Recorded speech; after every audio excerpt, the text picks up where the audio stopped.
যে সাপ এখন মাঠে ছড়িয়ে গেছে মোটামুটি, আপনার ধরলেন যে কোনো জায়গাতেই পাওয়া গেছে। একে দেখে মানুষ তখন আতঙ্ক, রাত করে ধরলেন ধান টান বাঁধা যায় না।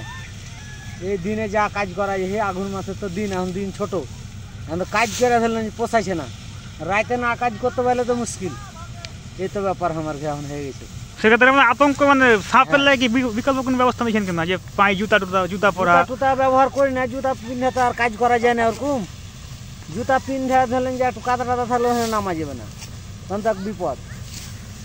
জুতা ব্যবহার করি না, তো এমনি সাবধানে এখন করছি কাজ। এই তো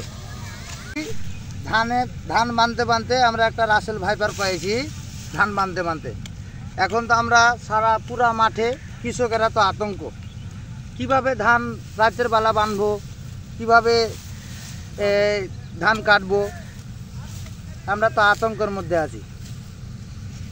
এটা প্রায় মোটামুটি 2 হাত মতন হইব। ধান বানতে পেয়েছি, কৃষকেরা সব আতঙ্ক হয়ে কেউ রাতের ধান বানতে পারছে না। আমরা কি করব বললেন? আমার নাম হলো সুনীল মুর্মু, আমার বাড়ির চাম্পাতলা। তো বছরের ধান আমরা ধান কেটে এসে এই যে আজকে ধান বানতে একটা রাসেল ভাইপার পেয়েছিলাম। তো সেই রাসেল ভাইপারের ভয়ে আমরা কেউ মাঠে নামতে পারছি না। তো দিনে যাই হোক কোনো রকম করে কাজ করা যাচ্ছে, কিন্তু রাত্রে তো ভয়ে আমরা কাজ করতে পারছি না। তো এই রাসেল ভাইপারে কি ব্যবস্থা করলে, কোনটা করলে ভালো হয়, এটা আমরা চাই। আমরা কৃষকেরা কি করলে আমাদের সুযোগ সুবিধা ভালো হয়, আমরা তো ভয়ে কাটতে পারছি না। এই ভয়ের জন্য আমরা কি করলে ভালো হয়, আপনারা একটু ব্যবস্থা করে দেন। এটার জন্য আমি কৃষি অফিসে আমি আবেদন করছি বা আহ্বান জানাচ্ছি আমাদেরকে যেন এটা সুব্যবস্থা করে দেয়। আমি জনসাধারণের উদ্দেশ্যে প্রথম কথাটি বলবো যে অতিরিক্ত আতঙ্কিত হওয়ার কিছু নেই।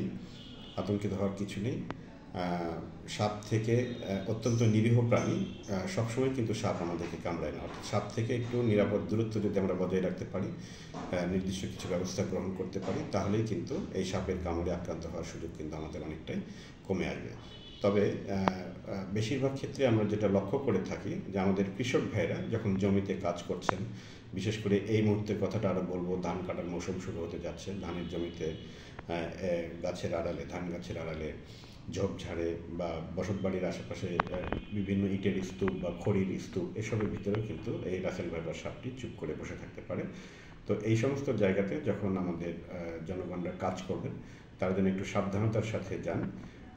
বিশেষ করে ধান খেতে কাজ করার সময় খুব ভালো হয় যদি তারা লম্বা জুতা অর্থাৎ এবং অন্যান্য প্রোটেক্টিভ ব্যবস্থা নিয়ে যেন তারা এটা যান বা প্রয়োজনীয় সাবধানতা অবলম্বন করেন, বা বাড়ির আশেপাশে খড়ির স্তূপ বা ইটের স্তূপ পরিষ্কার করতে হলেও যেন যথাযথ ব্যবস্থা তারা গ্রহণ করেন।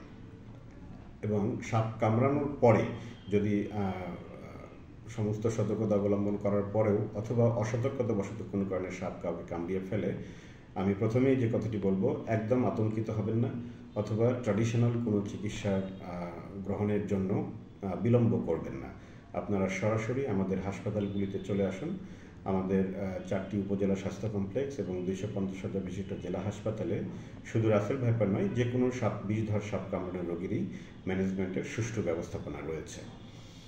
আপনারা কাল বিলম্ব না করে হাসপাতালে আসবেন এবং হাসপাতালে বিজ্ঞানসম্মত সুচিকিৎসা গ্রহণ করবেন।